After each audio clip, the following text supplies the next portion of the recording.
माजी मुख्यमंत्री तेलंगणाचे केसीआर राव यांच्या कन्येला काल अटक केली। सो कॉल्ड मद्य घोटाळा, लोकसभा निवडणुकीच्या तोंडावर त्यांना अटक केली। एका महिलेला, त्या माजी खासदार आहेत,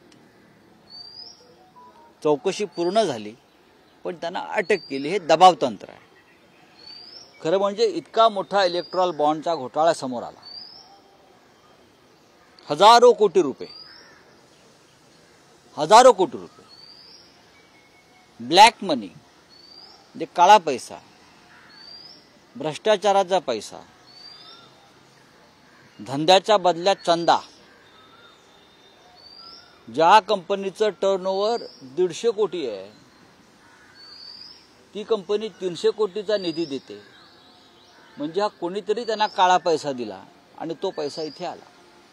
औषध कंपन्या, 6 औषध कंपन्या, औषधं महाग का झाली तुम्हाला कळलं असेल।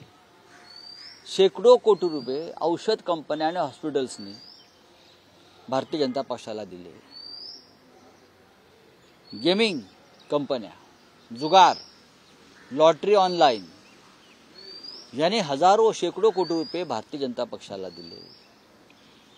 ज्यांच्यावर ईडीची कारवाई सुरू आहे, ज्यांच्यावर छापे पडले, त्या कंपन्यांनी भारतीय जनता पक्षाला पैसे दिले। खरं म्हणजे मनी लॉन्ड्रिंगची केस ही भारतीय जनता पक्षाच्या अध्यक्षांवर चालायला पाहिजे, प्रधानमंत्र्यांवर चालायला पाहिजे आणि त्यांना अटक केली पाहिजे।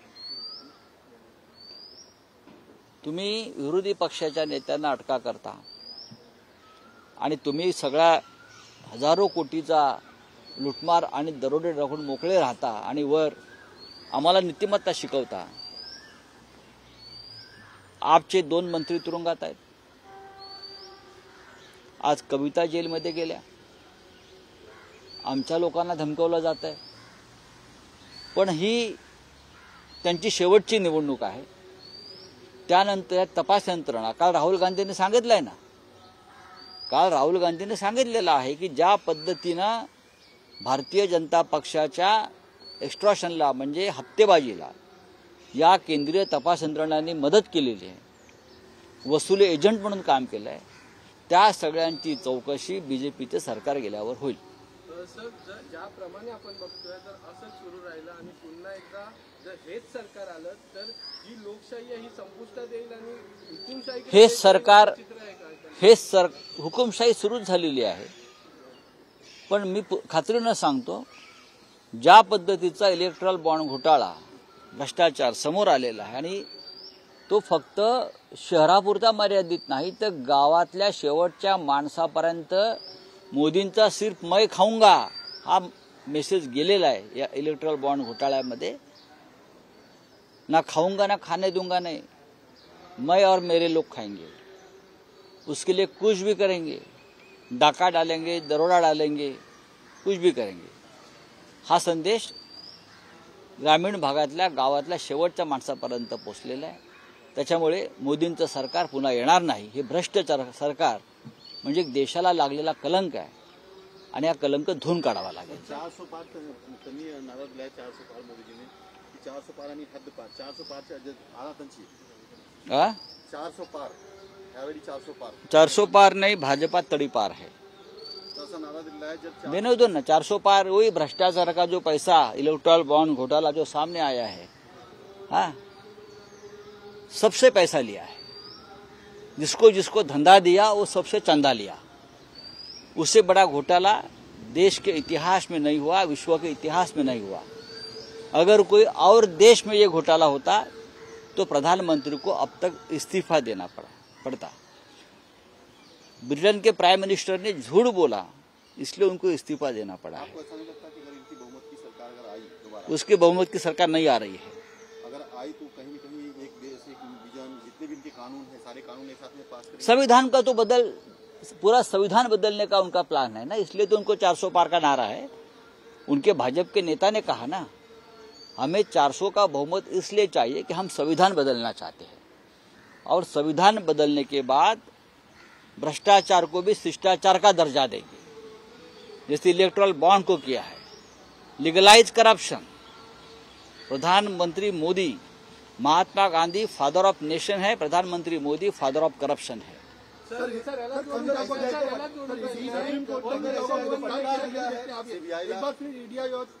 क्या है? केसीआर जी की बेटी कविता को गिरफ्तार किया है। लोकसभा चुनाव का एक दबाव तंत्र है ये। पूरे देश में जो बीजेपी के खिलाफ लड़ना चाहते हैं उनके लिए एक मैसेज दिया है, अगर हमारे खिलाफ बोलोगे, लड़ोगे तो जैसी कविता जी को हमने अरेस्ट किया आपको अरेस्ट कर देंगे। केजरीवाल जी के ऊपर दबाव है, महाराष्ट्र में हमारे लोगों के ऊपर दबाव है। बात ऐसी है भाई, ईडी सीबीआई को मैं बताना चाहता हूं, कल राहुल जी ने कहा सरकार बदलेगी तो आप क्या करोगे? आप बीजेपी के वसूली एजेंट बनकर काम कर रहे हो। इलेक्ट्रल बॉन्ड का इतना बड़ा घोटाला सामने आया है, ऐसी कंपनियां हैं जिसके ऊपर ईडी सीबीआई के पहले छापे पड़े हैं और ईडी के अधिकारियों ने वसूली एजेंट का काम करके बीजेपी को चंदा देने के लिए मजबूर किया है और ये कार्रवाई रुकी है। फार्मास्यूटिकल कंपनी जो दवाई बनाते हैं गरीबों के लिए, उससे हजारों करोड़ का चंदा लिया। तो आपको समझना चाहिए कि दवाई, गरीबों की दवाई क्यों महंगी है, बीजेपी को चंदा देना पड़ रहा है। ये ऑनलाइन गैम्बलिंग वाले से पैसा लेता है, हजारों करोड़, 1300 करोड़ का चंदा। हाँ, और हमें आप नैतिकता और संस्कार की बात सिखाते हो। ये मनी लॉन्ड्रिंग का केस है, बीजेपी के ऊपर चलना चाहिए, बीजेपी के अकाउंट पर चलना चाहिए। मैंने बीच में सुना था कि लिकर घोटाले के नाम पर आप के ऊपर केस दर्ज करना चाहते हैं, आप पार्टी के ऊपर वो मनी लॉन्ड्रिंग का केस दर्ज करना चाहते हैं, तो बीजेपी के ऊपर क्यों नहीं? आप वसूली एजेंट है ना, ये एजेंसीज करो। राहुल गांधी की तरफ से कोड़ी नहीं बताने की वजह से कंटेम्प्ट ऑफ कोर्ट क्या लगता है? देखिए, इसलिए ये दबाव में है एसबीआई भी, और भी 3000 बॉन्ड्स का खुलासा होना बाकी है। आधी अधूरी इंफॉर्मेशन है। अभी भी बड़े बड़े नाम आएंगे जिसने बीजेपी को चंदा दिया है और चंदा के बदले में धंधा लिया है, और भी नाम आ जाएंगे। आ जाएगी। जो कंपनी का नाम आपके दिमाग में है उसके सबके नाम आ जाएंगे। राहुल गांधी जो है वो कह रहे हैं कि जो संस्थाएं हैं, हिंदुस्तान की जो देश की जो संस्था है, वो चाहे ईडी हो, सीबीआई हो, ये वसूली एजेंट है, ये हफ्ता वसूली एजेंट है, बीजेपी की हफ्ता वसूली एजेंट है ये सब। और ये सब अधिकारी, सब एजेंसी, उनको कटघरे में खड़ा किया जाएगा। सर, अंबादास दानवे निवडणूक लढवण्याची इच्छा जाहीर केलेली आहे आणि त्याच्याबद्दल काय सांगाल आपण? काल त्यांची आणि खैरे अंबादास दानवे अजिबात नाराज नाहीत, एकनाथ शिंदेच्या संपर्कात असं देखील अजिबात नाहीत। अंबादास दानवे हे विरोधी पक्ष नेते आहेत, कडवट शिवसैनिक आहेत। काल संध्याकाळी अंबादास दानवे, माननीय उद्धव ठाकरे, मी स्वतः, चंद्रकांत खैरे अशा मी एकत्र होतो। संभाजीनगरच्या उमेदवारीबाबत आमच्यात सविस्तर चर्चा झाली, उमेदवारीबाबत एकमत झालं, त्यात अंबादास दानवे सहभागी होते। या चुकीच्या बातम्या आहेत। सकारात्मक चर्चा होती का? नक्कीच अंबादास दानवे यांची इच्छा होती लढण्याची, त्यांनी इच्छा व्यक्त केली। एखाद्या मतदारसंघामध्ये एकापेक्षा जास्त उमेदवार इच्छा व्यक्त करू शकतात। चंद्रकांत खैरे यांनी इच्छा व्यक्त केली, अजून 2 उमेदवार आहेत। या सगळ्यांच्या उमेदवारीवर चर्चा झाली। त्यांनी आज मुंबई में सांगितलं की आम्ही जे चंद्रकांत खैरेसाठी काम करत नाही, आम्ही शिवसेनेसाठी काम करतो आणि सर्वांसाठी काम करतो। नक्कीच उद्धव ठाकरे जो उमेदवार देतील त्याच्यासाठी काम करण्याची परंपरा आहे। बाळासाहेब ठाकरे जो उमेदवार द्यायचे त्या उमेदवारासाठी काम, पक्षासाठी काम करतो आम्ही, व्यक्तीसाठी कोणीच काम करत नाही। सर, महाविकास आघाडीकडून वंचितला प्रस्ताव देण्यात आला होता 4 जागेचा, त्याच्यावर अजून कोणताही रिप्लाय आला नाही। आम्ही त्यांना आमची बी प्लॅन काही तयार आहे का? नाही, आम्ही ए प्लॅन बी प्लॅन करत बसत नाही। आम्ही काल महाविकास आघाडी म्हणून काही काळ बसलो होतो। आम्ही काँग्रेसचे प्रमुख नेते दिल्लीतून आले होते, वेणुगोपालजी होते, रमेश चेंथियाला होते, मुकुल वासनिक जी होते, दिल्लीतून आले। आम्ही बसलो। नक्कीच वंचित बहुजन आघाडी हा एक महत्त्वाचा घटक पक्ष महाविकास आघाडीतला आहे। 4 जागांचा प्रस्ताव आम्ही त्यांना दिलेला आहे। त्या 4 जागा त्यांनी जे आम्हाला 27 जागांचा एक यादी दिली होती, त्यातल्या 4 जागांचा प्रस्ताव आम्ही दिला आहे आणि आमची त्यांना विनंती आहे तेव्हा केली की तुम्ही या जागांवरती विचार करावा. आता त्यांच्याकडून आम्हाला कळवायला हवं आहे त्या 4 जागा त्यांना मान्य आहेत किंवा आणखीन त्यांना काय आम्ही देऊ शकतो. आमचे दरवाजे उघडे आहेत. इंडिया आघाडीचं उद्या मीटिंग होणार आहे का?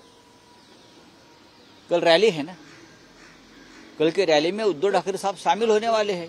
मुंबई में आ रहे हैं, राहुल गांधी भी मुंबई में एंटर करेंगे. ऐसे में क्या महाविकास आघाड़ी की कुछ बैठक या राहुल गांधी से चर्चा हो सकती है? राहुल गांधी जी से चर्चा निरंतर चलती है हमारी. जब हम चांदवड़ में गए थे मैं और शरद पवार साहब, तब भी उनसे चर्चा हो गई.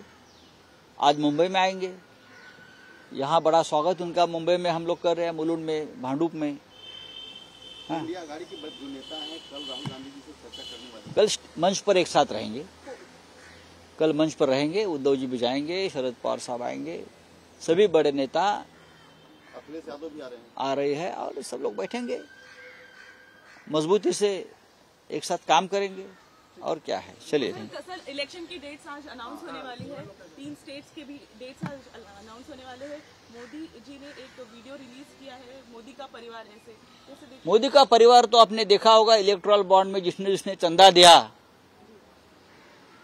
वही मोदी जी का परिवार है. हम लोग गरीब लोग कहाँ उनका परिवार में आते हैं.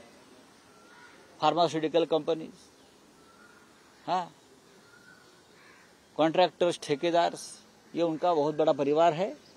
और मोदी जी और उनकी पार्टी चंदा देने वाले का जो उनका परिवार, उनके लिए ही काम करते हैं. बाकी हम गरीब लोग हैं, हमारे लिए तो अभी क्या है, नई सरकार जब आएगी तो हमारे जैसे गरीबों का कल्याण होगा.